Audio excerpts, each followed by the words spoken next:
ल्याङ भइसक्यो यार जिन्दगीबाट धन्न बाउको सम्पत्ति थियो र बाँचिया छ नानीहरू त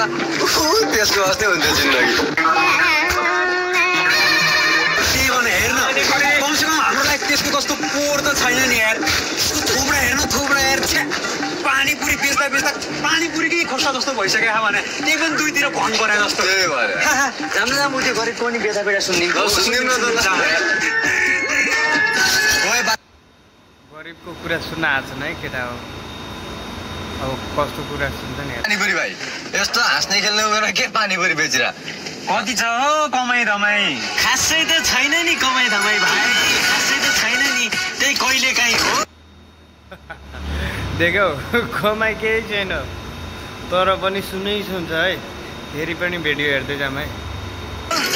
अब के भन्नु खासै पानीपुरी बेचेर जिन्दगी चल्दैन रहेछ हो भाइहरू जिन्दगी चल्दैन रहेछ कहिले बन्द हुन सक्छ नि यार के अरे तेरो घर कहाँ हो मेरो त त्यो तेरो त्यो ठुलो देखिस् नि अनि तेरो बेलुका बोरा बिस्तर बारेर तिनटै जना गाउँतिर लाग्ने किन जाने हामी तिनटै घर मेरो बाबा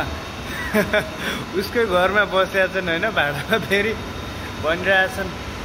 गरिब भनेर त्यसलाई खेपेका छन् है